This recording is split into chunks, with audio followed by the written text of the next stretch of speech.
ठीक है सर, प्राचीन शहर में आधुनिक पुलिसिंग की कमान कैसे देखते हैं? देखिए, कोई भी चीज़ वर्तमान में की जा सकती है। प्राचीन शहर है, आधुनिक समय है, लेकिन वर्तमान सर्वोपरि है। वर्तमान की आवश्यकताओं को ध्यान में रख के काम करना पड़ेगा। सर, बनारस आपके लिए नया 99 में बना है, हालांकि दो दशक है, तो एक लंबा वक्त बीता है। बनारस आधुनिक भी हुआ है प्राचीनता के साथ साथ। तो ऐसे में आज की डेट में जब सोशल मीडिया इतना एक्टिव है, इंटरनेट इतना एक्टिव है, तो पुलिसिंग किस तरीके से और ज़्यादा एक्टिव बनाई जा सकती है? क्या सोचते हैं आप? देखिए, पुलिसिंग भी वक्त के साथ बदलती रही है। जो 2000 या 99 या 95 की जो पुलिसिंग थी, आज की पुलिसिंग में बहुत ऑलरेडी अंतर आ चुका है। तो वो सतत प्रक्रिया और इवॉल्व हर प्राणी को होना पड़ता है, पुलिस को भी होना पड़ता है। पुलिस इवॉल्व हो रही है, समय के साथ कदम रख के चल रही है, और उसमें जो भी आवश्यकता होगी उनको और आगे बढ़ाया जाएगा। सर, थाने में साइबर क्राइम को लेकर के जो शिकायतें आती हैं, वो जैसे कि आपसे मेरी बात भी हुई, तो क्या इस दिशा में एक बहुत महत्वपूर्ण कदम होगा? क्योंकि बनारस एक ऐसा स्थान जहाँ से देश नहीं दुनिया भर के पर्यटक आते हैं, और साइबर क्राइम का एक बहुत बड़ा डाटा यहाँ से निकल कर सामने आता है। तो इस दिशा पर आपके काम क्या होगा? ये भी एक चैलेंज है, क्योंकि ये पूरे देश का ही चैलेंज है। और हम सब जानते हैं कि कैसे कैसे कॉल हमारे पास आते हैं, और उनसे कैसे हम लोग तो इग्नोर कर जाते हैं। आप और हम जानकार हैं, लेकिन तमाम लोग फंस जाते हैं। तो इस चैलेंज को भी, अमंग अदर चैलेंजेस, इसको भी देखना होगा। ये बड़ा चैलेंज है और ये देश भर का चैलेंज है, और उसमें बनारस पुलिस का जो भी रोल है वो अदा करेगी। सर, एक आखिरी सवाल, महिलाओं से लेकर जो अपराध होते हैं उसको सजा दिलाने में कमिश्नरेट वाराणसी सबसे अव्वल रहा, तो क्या अन्य अपराधों में भी आगे बढ़ने की कोशिश की जाएगी इन फ्यूचर?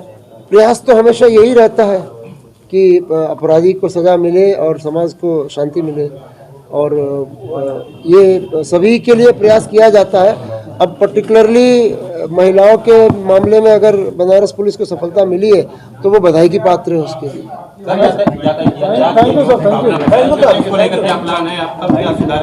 अभी हम आपस में बैठक करेंगे। पहले हमने ये सोचा है कि आप लोगों से भी फीडबैक थोड़ा लें, कहाँ समस्या पहले तो हम चिन्हित करें।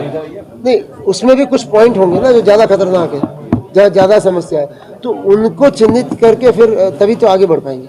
सर, बात अगर करें खासतौर से बॉर्डर क्षेत्र, फूलपुर थाना क्षेत्र, तो अक्सर देखने को मिल रहा है, कई सारे केसेस भी सामने आए हैं कि बाहर से आते हैं अपराधी और काम करते हैं और वापस चले जाते हैं। तो बॉर्डर क्षेत्र की सिक्योरिटी को लेकर किस तरीके से काम करते हैं? इसके दो पहलू हैं। एक तो बॉर्डर की सिक्योरिटी सुनिश्चित करना, जो कि हमारा काम है, और उस जिले का भी काम है कि उनके यहाँ आने जाने वाले पे वो भी नज़र रखें। दूसरा इसका ये कि उनका हमारा तालमेल कैसा है।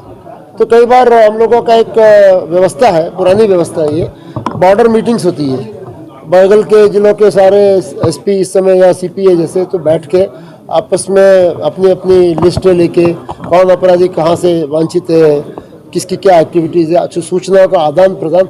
तो एक बार थोड़ा सेटल हो जाए तो उसके बाद आवश्यकता अनुसार हम बॉर्डर मीटिंग भी करेंगे। कुछ साल पहले सर एक योजना आई थी कि साइकिलिंग पुलिस डिपार्टमेंट में चली थी, क्योंकि गलियों का शहर था तो अपराधियों को खोजना, लेकिन समय के साथ धीरे धीरे ये योजनाएं खत्म हो गई। तो योजनाएं तो आती हैं सर, लेकिन कुछ दिनों तक वो कार्यान्वित रूप धारण कर पाती है, उसके बाद धीरे धीरे वो योजनाएं समाप्त हो जाती है। देखिए, इस संसार में कोई चीज़ परमानेंट हो नहीं सकती, संभव ही नहीं है। कुछ जरूरत होगी, योजना आई, ज़रूरतें बदल गई होगी, मैं उस पर टिप्पणी नहीं कर सकता क्योंकि मुझे कोई आइडिया नहीं है। लेकिन वक्त के साथ चीज़ें बदलती है तो फिर अपने आप को भी तो बदलना पड़ता है ना। चलिए, थैंक यू।